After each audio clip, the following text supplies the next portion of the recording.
اعوذ باللہ من الشیطان الرجیم بسم اللہ الرحمن الرحیم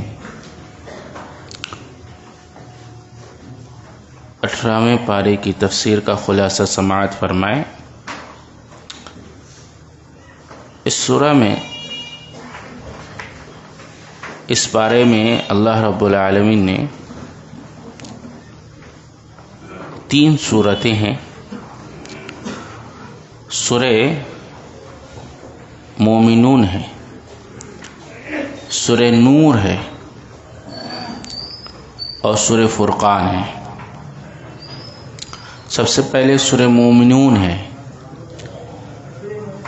اللہ نے فرمایا قد افلح المؤمنون،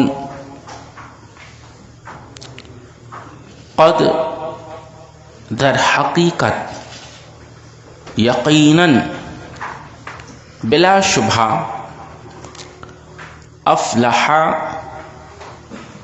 یہ افلح جو لفظ آیا ہے دراصل فلاح کہتے ہیں کسان کو، اور آپ جانتے ہیں کسان جب اپنی کھیت اگاتا ہے تو اس کے لیے کتنی محنت کرتا ہے۔ پہلے کھیت کی جوتائی کے لیے اپنے بیلوں کو چارہ کھلاتا ہے، ان کو جوتائی کے لیے تیار کرتا ہے، اس میں ہل لگاتا ہے، اس کو کھیت لے جاتا ہے اور کھیت میں پھر جوتائی کرتا ہے، کھیت کی بینائی کرتا ہے، کھیت کے اندر سے جو مضر گھاس اور چیزیں ہوتی ہیں اس کو نکال پھینکتا ہے، اور پھر کھیت میں بیج ڈالتا ہے، کھیت کی نگرانی کرتا ہے۔ جب اس سے وہ بیج سے کومل اگتے ہیں اور کومل سے پھر درخت پیدا ہو جاتا ہے، اور پھر ایک دانے سے کئی دانے پیدا ہو جاتے ہیں تو نگرانی اور بڑھ جاتی ہے، اور نگرانی کرتا ہے کہیں برباد نہ ہو جائے۔ تو یہ دیکھیے فلاح ایک کسان کتنی جد و جہد پھل کے لیے کر رہا ہے، وہ غلے کے لیے کر رہا ہے، وہ اسی سے افلح، یعنی ایسی کامیابی جس کے پیچھے بڑی مشقت ہو، محنت ہو، نگرانی ہو، جو بڑی جد و جہد کے ساتھ حاصل ہوتی ہے۔ تو یقیناً کامیاب ہوئے کون لوگ؟ ایمان والے مومن۔ اب آگے اللہ رب العالمین نے یہ مومن کون سے ہیں، ان کی صفات اور ان کے اعمال کیا ہیں، اور ان کی نگرانی اور ان کے اعمال کیسے ہیں، وہ آگے اس کا ذکر کر رہا ہے۔ اس سورہ کے شروع میں ایک روایت ہے کہ مومن کیسے ہوتے ہیں۔ اس سے پہلے دیکھ لیجئے حضرت یزید بن بابنوس ایک تابعی ہیں، کہتے ہیں ہم نے ام عائشہ صدیقہ رضی اللہ تعالی عنہ سے پوچھا اے ام المومنین ہمیں بتائیے کہ رسول اللہ صلی اللہ علیہ وسلم کا خلق کیا تھا، آپ کا اخلاق کیسا تھا؟ تو ام المومنین صدیقہ عائشہ صدیقہ رضی اللہ تعالی عنہ فرماتی ہیں، کہتی ہیں کہ رسول اللہ صلی اللہ علیہ وسلم کا اخلاق، ان کا خلق یہ قرآن تھا۔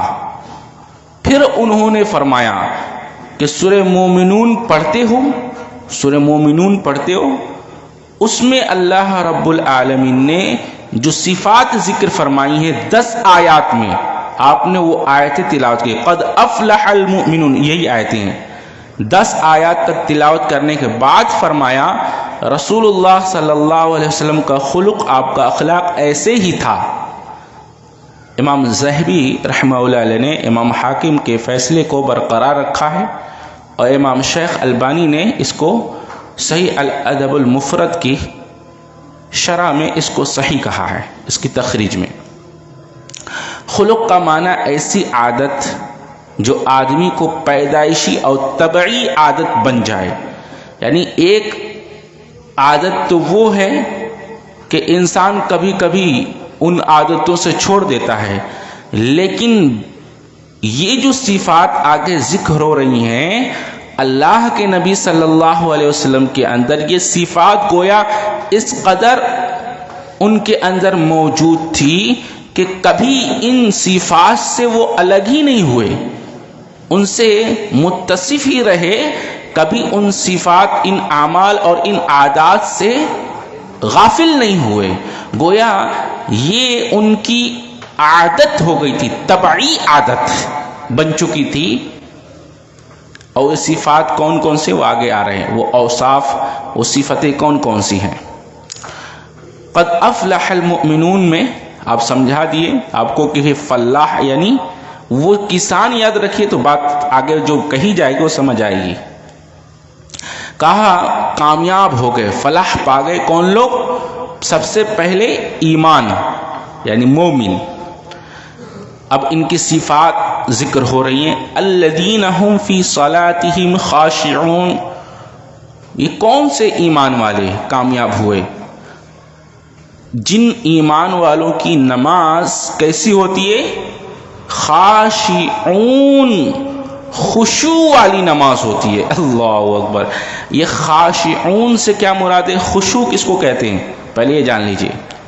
خشوع کہتے ہیں کہ انسان کا ظاہر بالکل سکون میں ہو اور باطن اللہ رب العالمین کے زیر نظر ہو، یعنی انسان اندرون سے یہ سوچے، اس کے خیالات، اس کے فکر یہ ہو کہ میں اللہ کے سامنے کھڑا ہوں، اور ظاہر پرسکون ہو، ظاہر حرکتیں نہ کرے۔ اب جیسے آدمی اللہ اکبر کہہ کے کھڑا ہو گیا، اب کبھی وہ داڑھی کھجلا رہا ہے، کبھی بال کھجلا رہا ہے، اور کبھی ادھر کھجلا رہا ہے، کبھی ادھر دیکھ رہا ہے، کبھی ادھر دیکھ رہا ہے۔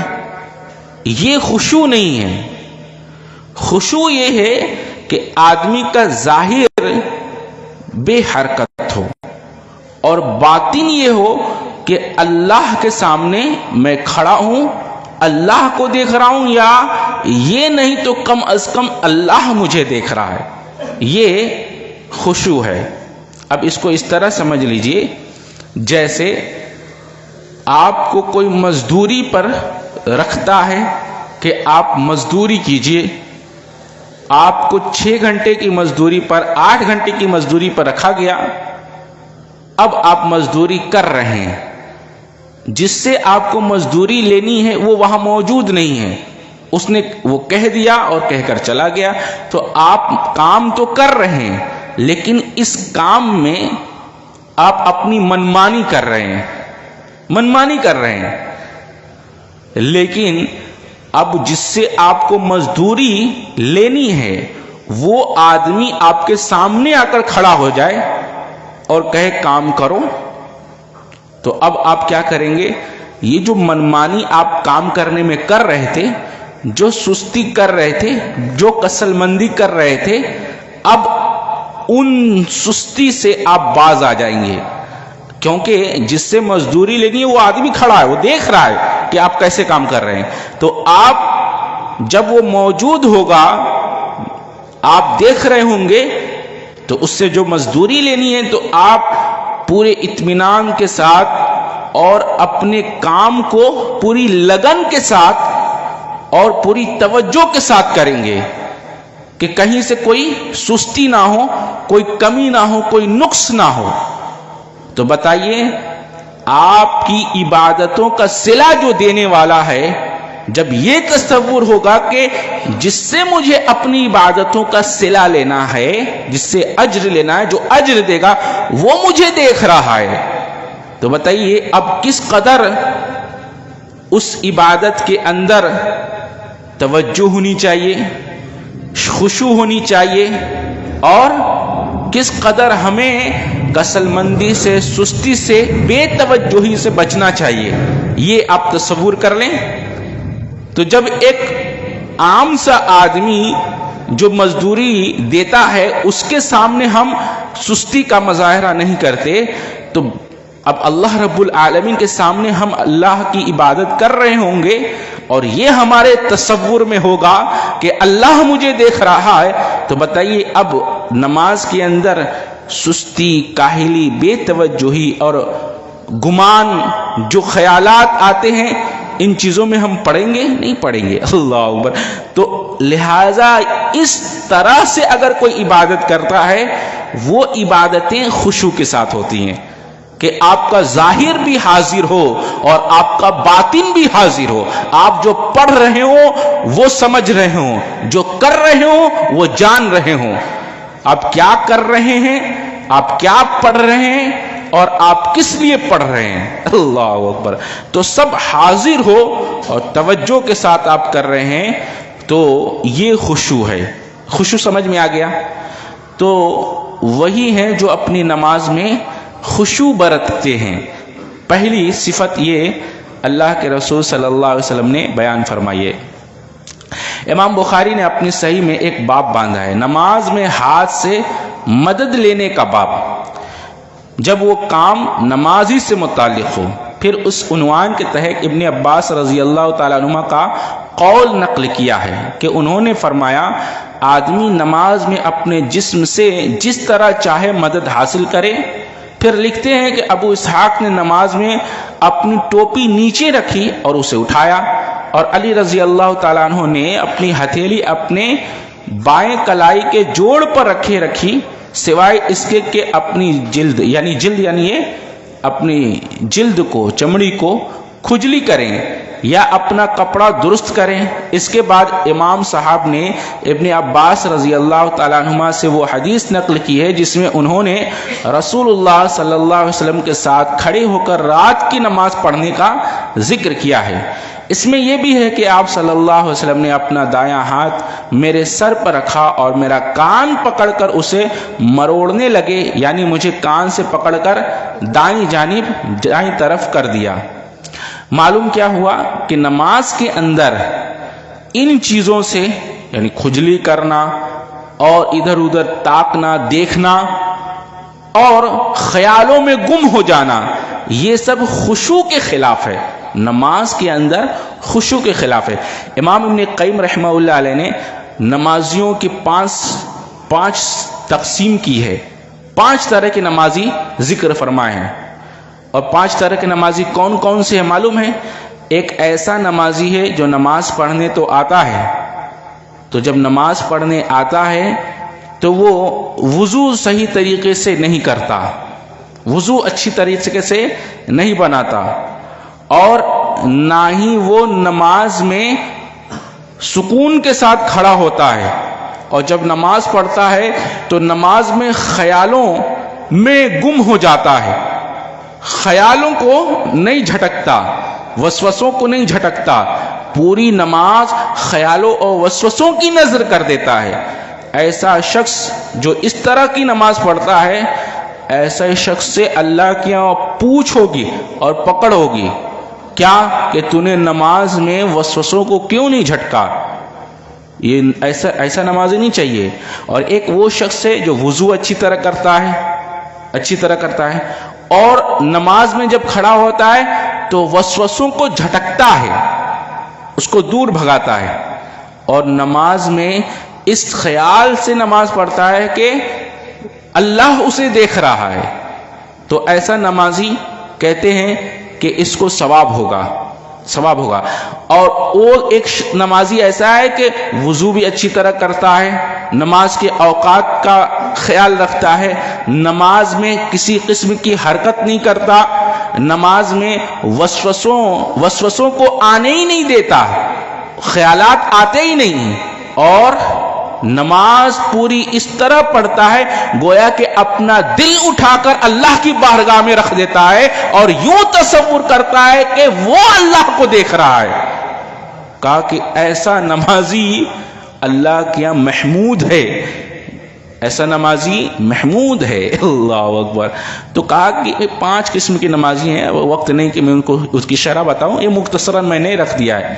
تو ایسا نمازی بنو جو 5ویں قسم بتائی ہے، یعنی کہ وضو بھی اچھی طرح کرے سکون و اطمینان کے ساتھ، اور نماز کے اوقات کا بھی پاس و لحاظ رکھے، یعنی باجماعت نماز پڑھنے کی کوشش کرے، اور نماز کے اندر وسوسے آنے ہی نہ دے، اور نماز میں خشوع اور اطمینان برتے، اور نماز کے اندر اس طرح خیال کرے کہ اپنا دل بارگاہ الہی میں اٹھا کر رکھ دے اور یوں تصور کرے کہ وہ اللہ کو دیکھ رہا ہے۔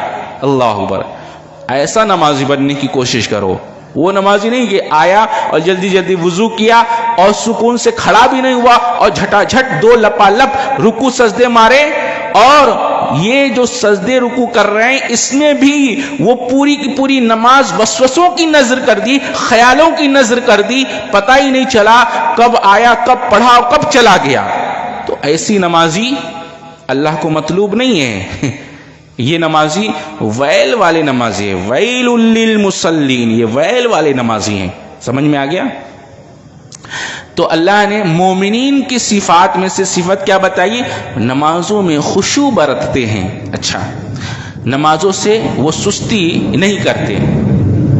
اچھا، یہاں پر ایک اور چیز ہے، ایک ہے نمازوں میں سستی برتنا، اور ایک ہے نمازوں سے سستی برتنا۔ تو نمازوں میں سستی برتنا یہ معافی ہے، اس کی معافی ہے۔ نماز میں سستی کا مطلب یہ کہ آپ نماز میں کھڑے ہوئے اور خیالوں میں بھٹک گئے، اور آپ نسیان یعنی بھول کر 4 کی بجائے 5 پڑھ لیا، یا 4 کے بجائے 3 پر سلام پھیر دیا۔ یاد آتے ہی 3 پڑھا تھا تو 1 پڑھ کر سجدہ سہو کر لیا، اور 5 پڑھا تھا تو سجدہ سہو کر کے آپ نے سلام پھیر لیا، تو آپ کی نماز ہو گئی اور اس پر مواخذہ نہیں ہوگا۔ لیکن نمازوں سے جو سستی برتتے ہیں، ایسے لوگوں کے لیے اللہ تبارک تعالیٰ کی یہاں پکڑ ہونی ہے۔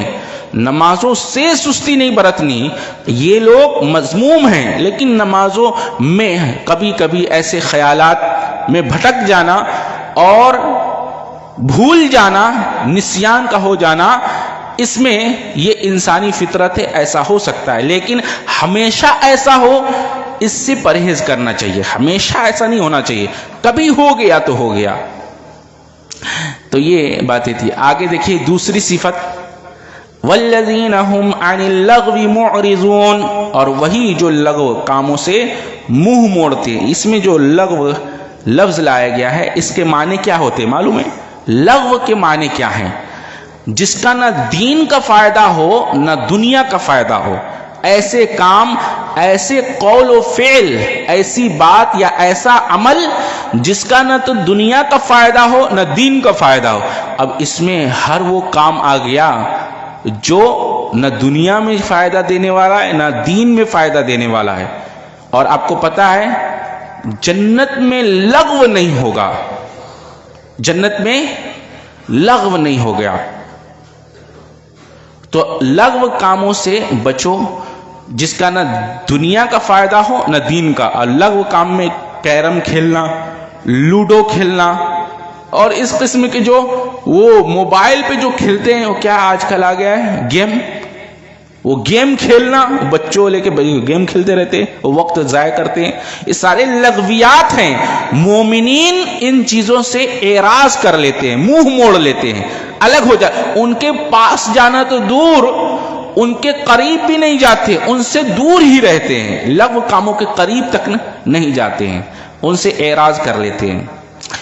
رسول اللہ صلی اللہ علیہ وسلم نے فرمایا، آدمی کے اسلام کے حسن میں سے اس کا ان چیزوں کو چھوڑ دینا ہے جو اس کے مقصد کی نہیں ہے، جو آپ کے کام کی چیز نہیں ہے، ایسے چیز کو چھوڑ دیجئے، یہ آپ کے حسن اسلام کی علامت ہے۔ تو اللہ کے رسول صلی اللہ علیہ وسلم فرمایا، اور رحمان جو عباد الرحمن اللہ کے نیک بندے ہیں ان کی صفت اللہ نے ذکر فرمائی، وَإِذَا مَرُّوا بِاللَّغْوِ مَرُّوا كِرَامًا، جب بیہودہ کام کے پاس سے گزرتے ہیں تو باعزت گزر جاتے، کرامہ، منہ موڑتے ہوئے نکل جاتے ہیں وہاں سے۔ اور اللہ نے ایک جگہ فرمایا جنت کی خوبی بیان کرتے ہوئے، لا يسمعون فیہا لغوا ولا تأثیما، کہا وہ اس میں نہ بیہودہ گفتگو سنیں گے اور نہ گناہ میں ڈالنے والی بات۔ تو ایسی ہر بات اور ہر کام اور ہر چیز سے اعراض کر لیجئے، دور ہو جائیے، یہ مومنین کی صفت میں سے صفت ہے۔ آگے تیسری صفت سنیے، والذین هم للزکاة فاعلون، اور وہی ہے جو زکوٰۃ ادا کرتے ہیں۔ یہ تو آپ سمجھتے ہیں زکوٰۃ کے دو معنی ہیں، زکوٰۃ جو معنی آتا ہے اس کے دو معنی ہیں، ایک ہے پاک اور ایک ہے بڑھنا، زیادہ ہو جانا۔ زکوٰۃ کے دو معنی آتے ہیں، دونوں معنوں میں قرآن میں اللہ نے استعمال کرا۔ قد افلح من تزکا، کامیاب ہو گئے وہ لوگ جو اپنے نفسوں کو گناہوں سے پاک کر لیا، اپنے نفس کو گناہوں کی غلاظت سے پاک کر لیا۔ تو پاک کرنے کے معنی میں آتے ہیں اور بڑھنے کے معنی میں بھی آتے ہیں۔ یمحق اللہ ربا ویربی الصدقات، اللہ صدقات کو بڑھاتا ہے اور سود کو گھٹاتا ہے۔ تو زکوٰۃ کے معنی بڑھنے اور اس کے معنی پاک ہونے کے بھی ہوتے ہیں۔ اور زکوٰۃ کا ایک معنی کیا ہے؟ جو زکوٰۃ ہم مالوں میں سے نکالتے ہیں، چونکہ مال میں سے جو زکوٰۃ نکالی جاتی ہے اس کو زکوٰۃ اسی لیے کہتے ہیں کہ وہ آپ کے نفس کے اندر کی بخیلی کی غلاظت کو اور مال کی غلاظت کو پاک کرتا ہے، اس لیے اس کو زکوٰۃ کہتے ہیں۔ اس کے بعد اللہ نے تیسری صفت کہی، والذین هم لفروجہم حافظون، اور وہی جو اپنی شرمگاہوں کی حفاظت کرتے ہیں۔ یہ تو آپ کو معلوم ہی ہے، اللہ کے نبی صلی اللہ علیہ وسلم نے فرمایا دو چیزوں کی ضمانت دے دو، دو جبڑوں کے بیچ میں زبان اور دو جانگوں کے بیچ میں شرمگاہ، اس کی ضمانت دے دو تو ہم تمہیں جنت کی ضمانت دیتے ہیں۔ ایسے آدمی کو جنت کی ضمانت مل گئی ہے جو زبان کی اور شرمگاہ کی حفاظت کر لے۔ تو یہ اپنے شرمگاہوں کی حفاظت کرنے والے ہیں۔ اب آگے دیکھیے، الا علی ازواجہم او ما ملکت ایمانہم فانہم غیر ملومین، مگر کن سے؟ اپنی بیویوں سے یا ان عورتوں پر جن کے مالک ہیں، یعنی یہ لونڈی ہے، اب تو لونڈیوں والا وقت نہیں ہے، لہذا اپنی بیویوں کے ساتھ۔ اب اس کے علاوہ اللہ آگے فرماتا ہے فَإِنَّهُمْ غَيْرُ مَلُومٍ، اگر اس کے علاوہ کوئی اور چیز وہ چاہتے ہیں، کسی اور چیز سے اپنی ان خواہشات کو کسی اور ذرائع سے پورا کرتے ہیں تو یہی وہ لوگ ہیں جن پر ملامت کیے ہیں۔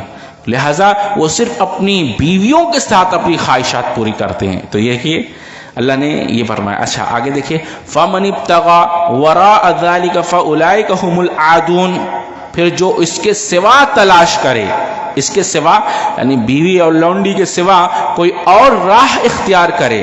ماسٹربیشن کی اس میں حرمت آئی ہے، یہ اسلام میں جائز نہیں ہے، حرام ہے۔ بعض لوگوں نے اس کے جواز کا فتویٰ دیا ہے، سراسر وہ غلطی پر ہیں۔ یہاں اللہ فرماتے فَمَنِ ابْتَغَى وَرَاءَ ذَلِكَ فَأُولَئِكَ هُمُ الْعَادُونَ، جو اس کے سوا کوئی اور راستہ تلاش کرے، یعنی بیوی کے علاوہ کوئی بھی راستہ اگر آپ تلاش کرتے ہیں تو یہ مومنین کیا عمل نہیں ہے، لہذا وہ عمل جائز بالکل نہیں ہے، یہ بالکل بھی درست نہیں ہے۔ اللہ نے فرمایا وَلَا تَقْرَبُوا الزِّنَا، زنا کے قریب بھی نہ جاؤ، إِنَّهُ كَانَ فَاحِشَةً وَسَاءَ سَبِيلًا، کیوں کہ بے شک وہ ہمیشہ سے بری اور بے حیائی کا راستہ دکھاتا ہے۔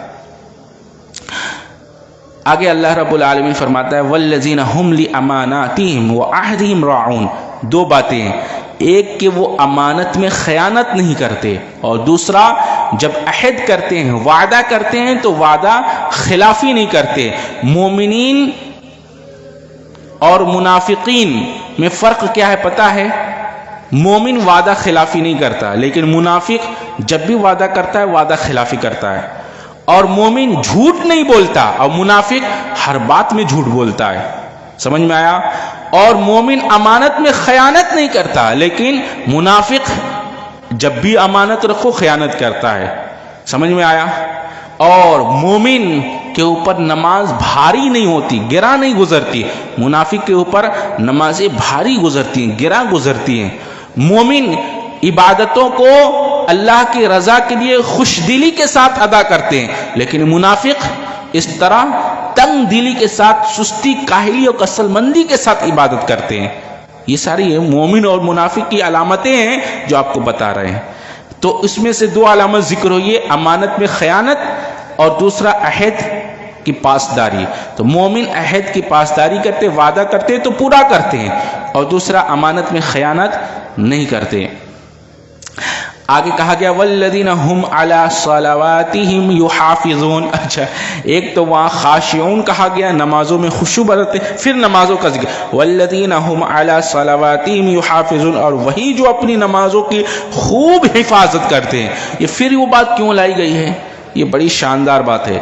یہ اس لیے لائی گئی ہے کہ یہ جتنی بھی چیزیں بیان ہوئی ہیں، یہ ساری کے ساری صفات تب آپ کے اندر پیدا ہوگی جب آپ نماز کے اوقات، ارکان، رکن اور تمام کے تمام واجبات کو اس کی حفاظت کریں گے. اللہ اکبر.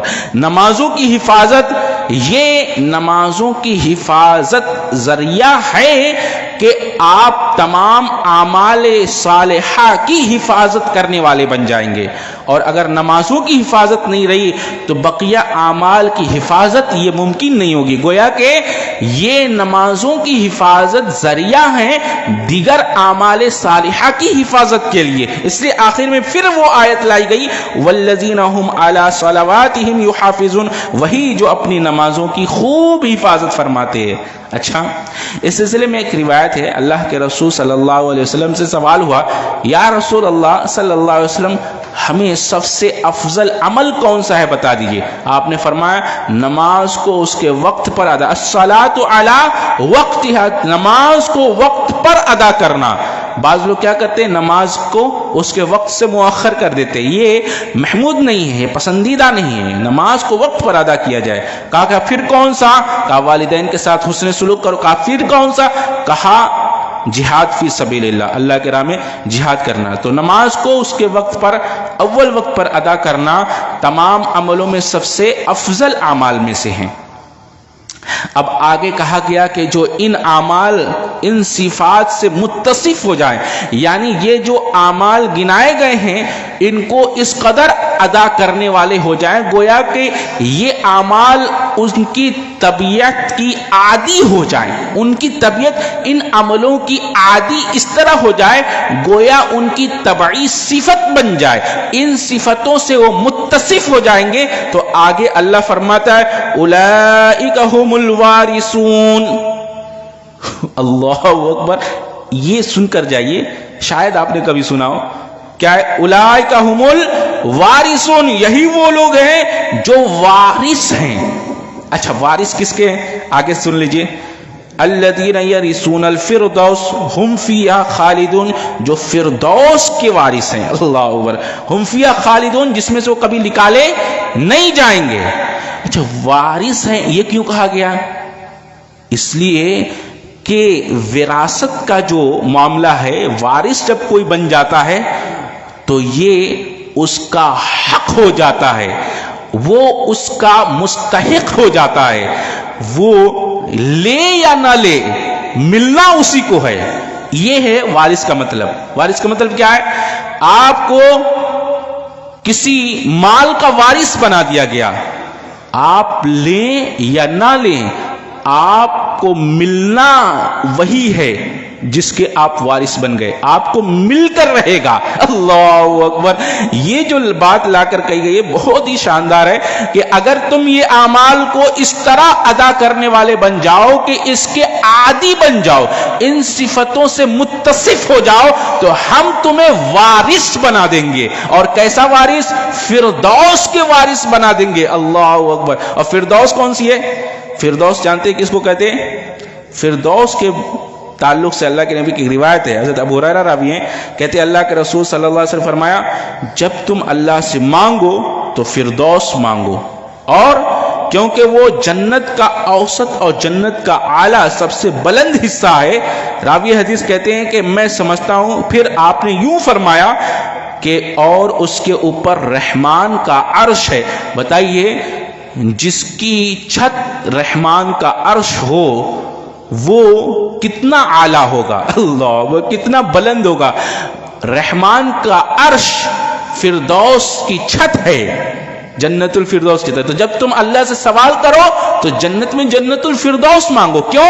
اس لیے کہ وہ رحمان کا عرش اس کی چھت ہے. اللہ اکبر.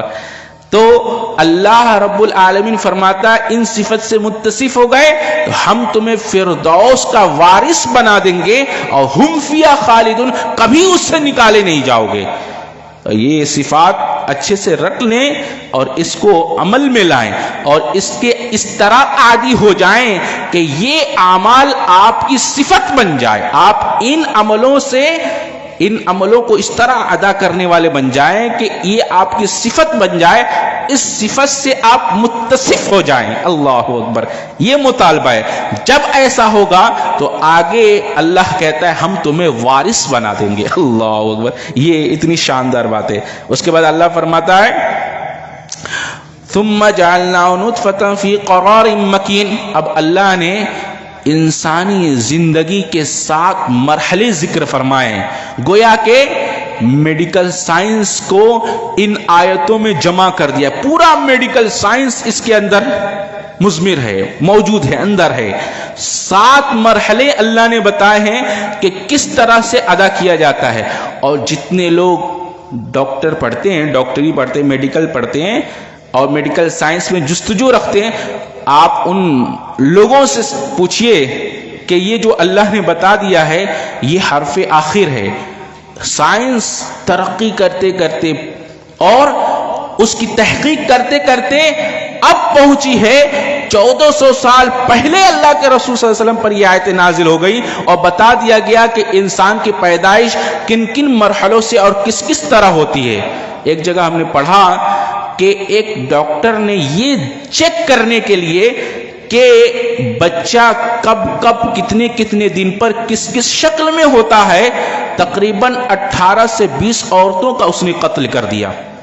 18 سے 20 عورتوں کا قتل کر دیا اس نے, صرف یہ دیکھنے کے لیے کہ بچہ کتنے کتنے دنوں کے بعد کون کون سی شکل اختیار کرتا ہے اور کیسا بنتا ہے, یہ دیکھنے کے لیے. اللہ اکبر. اللہ رب العالمین نے 7 مرحلے بتائیں اور یہ حرف آخر ہے. اب اس سے زیادہ اور کچھ نہیں ہو سکتا. سائنس ترقی کرتے رہے, آخری یہی پہنچنے والی ہے, آخری منزل یہی ہے جو اللہ نے بتا دیا ہے. یہ اللہ رب العالمین کے معجزات ہے اور یہ قرآن کا معجزہ ہے جو اللہ نے آپ کو اور ہم کو عطا فرمایا ہے. اللہ سے دعا ہے اللہ ہمیں اچھی سمجھ اچھے عمل کی توفیق عطا فرمائے. سبحانک اللہم و بحمدک اشہد ان لا الہ الا انت استغفرک.